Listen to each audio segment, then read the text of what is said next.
From Upper Michigan Source, this is your Sports on Demand for Friday, December 29th. I'm Mike Ludlum. We're going to start with high school hockey. There's the 1988 state champions from Marquette. Marquette hosting a four-team little tournament against Sault Ste. Marie. Actually, there's no tournament champion. You just get to play two different opponents. A score by Aaron Bumbako. And this ties the game at 1 in the first. Let's go to the second after a couple of great chances for Marquette. Aiden Armstrong puts it home from Matthew Thurston, 2-1 Blue Devils. Less than 20 seconds to go in the period. Mr. Thurston's at it again, top shelf with this attempt, and Marquette would go on to take this contest by the count of 4-2. Game number 2, the Saline Hornets against the Kingsford Flivvers. And it didn't take long for Saline to get going. A little give and go, and what is the goalie going to do there? Ben Wild puts that one home from Colin Clark. Later in the first, the Hornets' Nick Miller's knocked down. Jack Eberts is there to jam it home. The Hornets have a 2-0 lead.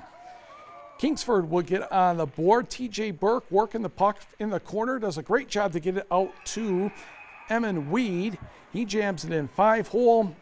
But Saline would keep right on scoring and then go on to win by the count of 6-2. Marquette plays Saline Saturday, and Kingsford takes on Sault Ste. Marie at 1 o'clock.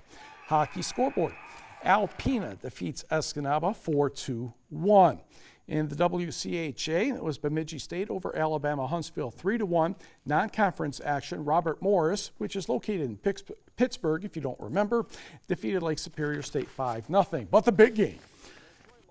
NMU and Minnesota State first period. Zing! That's Troy Loggins with his 7th of the year at the 8-minute mark. We're tied at 1 after 1. Second period.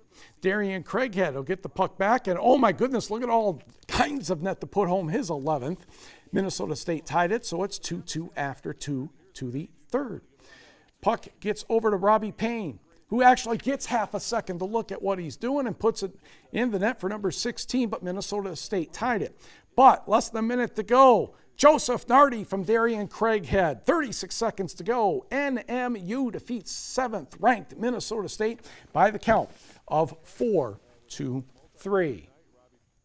Bay College is hosting the Quality Inn and Suites Holiday Basketball Classic in Escanaba, 4 games over 2 days. The Eagle Gibbet Community College women met the Milwaukee Area Tech College Stormers in the first contest, and we'll start with the women.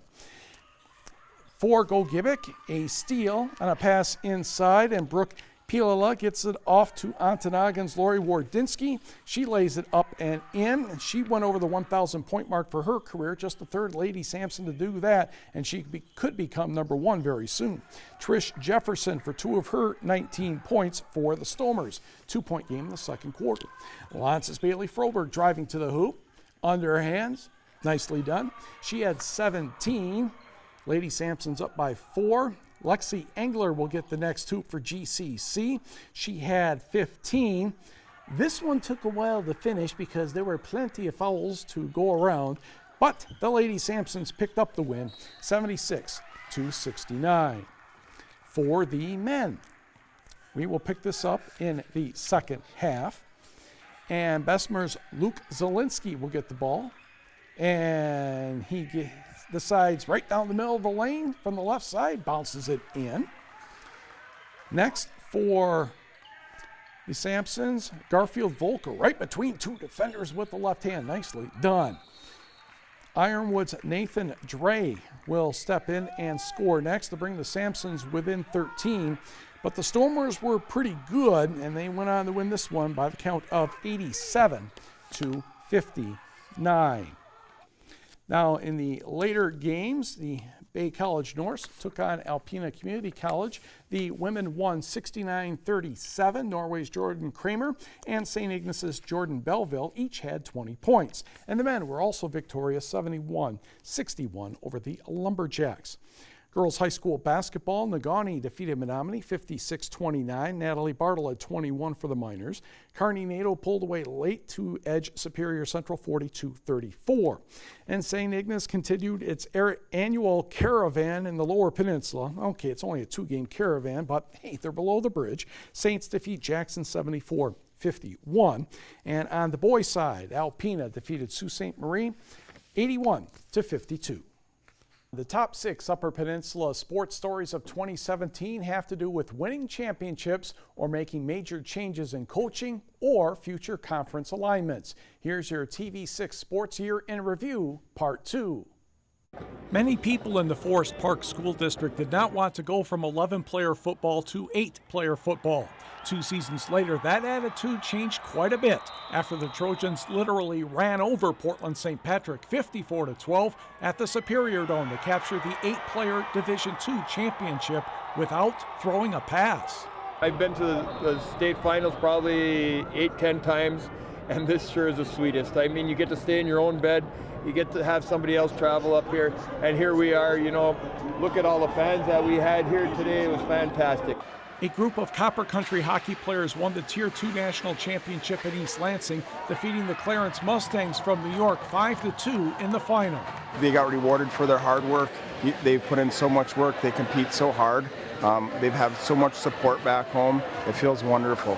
Honestly, no. Too much excitement. I don't even know what to think.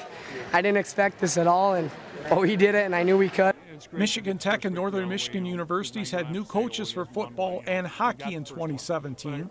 Steve Olson took over as Tech football coach, while Kyle Nystrom grabbed the reins for the Wildcats. It gives me a heavy heart, and quite honestly, I think I'm about the only one that can fix it, and that's the way I feel about it. And I think it's important that what we want to do here is give the people of the university, give the people of Marquette, give the people of the UP something that they can be happy about again. On the ice, Tech assistant Joe Shawn became the bench boss for the Huskies, and Minnesota assistant Grant Patolny was named Wildcats head coach. Michigan Tech skated to the Western Collegiate Hockey Association postseason tournament title when Shane Hanna scored in double overtime to give the Huskies a 3-2 victory over Bowling Green. After more than 4 decades, the Mid-Peninsula Conference will disband, with 6 MPC teams joining the Western Peninsula Athletic Conference, or WestPAC. The change came mostly to help with high school football scheduling. 16 teams will be in the new WestPAC. Some rivalries, including Negaunee against Marquette and Kingsford against Iron Mountain, will be interrupted. The #1 moment of the year should not be a surprise. North Central's nation-leading boys basketball winning streak reached 83 games in dramatic fashion.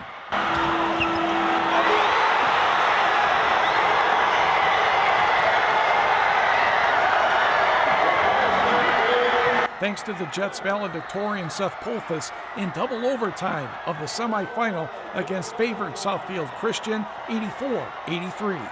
Coach said that if they play Dawson J-Dub tight, I was going to go screen, and they played him loose, so I went down. And beforehand, I was thinking that they're going to double Doss, and if I get that opportunity, I'm going to have the chance. And Dawson threw it at me, and it went right through my hands and almost out of bounds.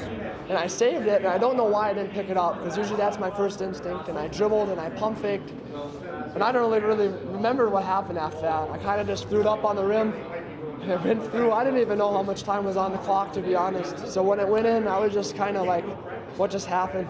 The Jets won the Class D final 2 days later, holding off Buckley 78-69 for their 84th straight win. Even though the streak ended 3 weeks ago at 85, North Central will own the state and country records for quite some time.